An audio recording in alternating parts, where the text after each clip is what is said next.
Hey Internet, I'm Chris, and this is the place on the internet where I talk about comics, movies, games, and things I'm generally passionate about. So today we're talking about the birth of the Absolute Universe. DC released their All In special, which featured the start of their new Absolute Universe, which I've been talking about ad nauseum on this channel. I've made several videos on Absolute and also Absolute Batman in particular, so I'm super excited about this All In special. I read it, and what was great is that Absolute Power, which was the big event, their summer event that led into this new universe, was kind of, like whatever. For me, it was great to see Dan Mora art. I love Mark Wade, but to be honest, I'm kind of burnt out on these universe spanning events.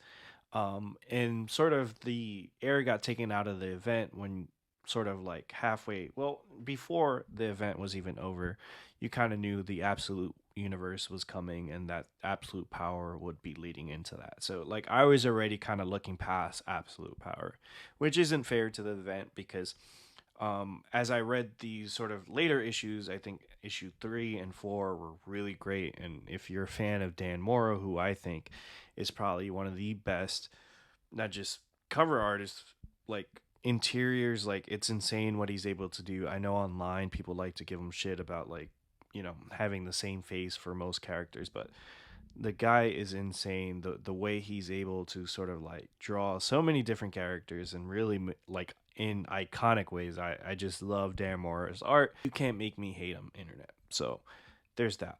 And Absolute Power issue 4 I think was a great conclusion. It also, laid the groundwork for what is going to be this Absolute Universe. And what's cool about the All In special is that it's a flip book. So this side right here is written by Scott Snyder with art by Wes Craig. And then this side is actually written by Joshua Williamson with art by Daniel Sampier, who is also another fantastic artist. And it's crazy the way DC has been able to pull international talent, and especially for someone like me who's Latino, is great to see some really great Hispanic and then also Latino artists really dominating the pages in the world of DC. What's really cool about like this flip book is that the two stories are very different. I would say that the main DC universe story by Joshua Williamson and Daniel Sampier is very lighthearted. There's a big epic battle at the end, but the Scott Snyder one is literal hell. So the Scott Snyder one, who is going to be writing Absolute Batman, is about Darkseid seeking out a new power. At the end of Absolute Power, we find that the main DC universe has been cut off from the multiverse, and in that, Darkseid feels a great power that he must seek out. And in seeking it out, he reaches out to find the Spectre and the truth and find out who he truly is in the universe, which is this constant being that brings balance. He is someone that is singular and he must exist. But to Darkseid, that's not enough. He feels like he's playing a role when he's much bigger than that. And what he ends up doing is seeking out the Spectre, a new power, and then forcing the Justice League's hand in the other story to separate the Spectre and Darkseid, and which effectively kills Darkseid. And in doing that, it creates an imbalance that one that the Justice League has to investigate, and then two, Darkseid's able in depth to sort of create this new universe, this absolute universe, where the heroes are built through chaos. They much more hardened. So it's a lot like Ultimate Invasion, where you had the maker sort of creating the new ultimate universe in his image. The absolute universe would be built in Darkseid's image. And there's a lot of great teases in the story about what's to come. And obviously with Absolute, there's going to be, what I think is cool is that you have this connection and this through line, which I think will make people buy every book to sort of see what's going on, like with the Marvel Ultimate books, where there's little pieces and lore sort of dumped into each book. But what I'm really excited about Absolute is just to see these different takes on these characters, and obviously now reading the All In special and getting more context as to why these characters are depicted the way they are. it is going to be really interesting to see how they follow through. I'm already all bought in on Absolute Batman and Absolute Wonder Woman.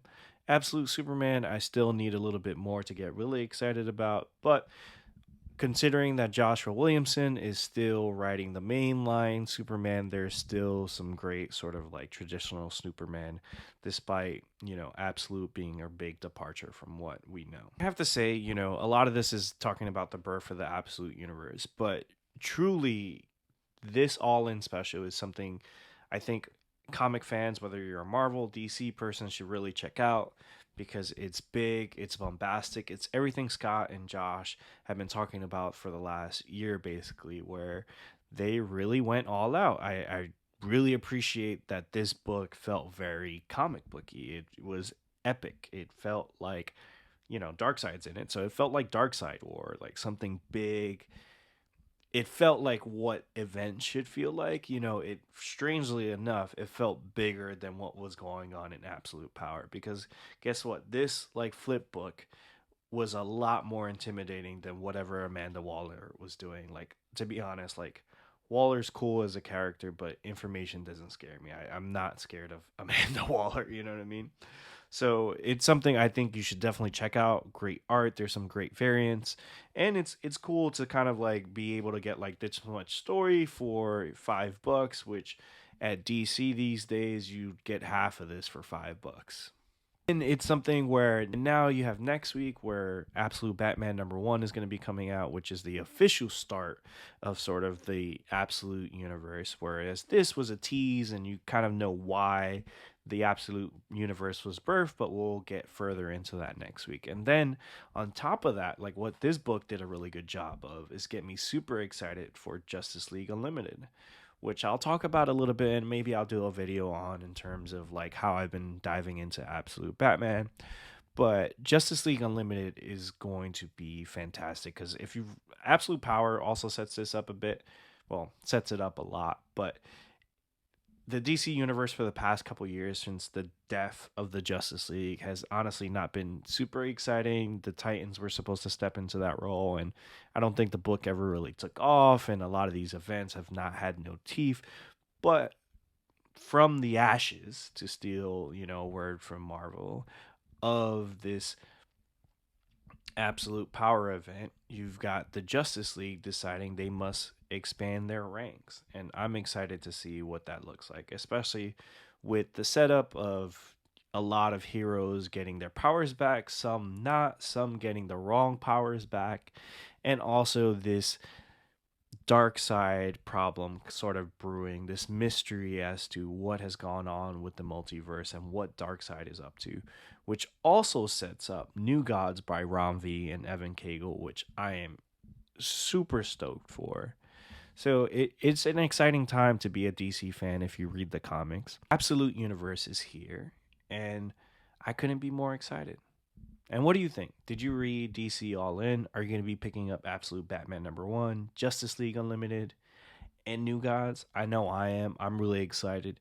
For the first time in a minute, it feels exciting to kind of jump into the lore of the DC universe and see it expand in this way and have all the creators sort of like swinging for the fences.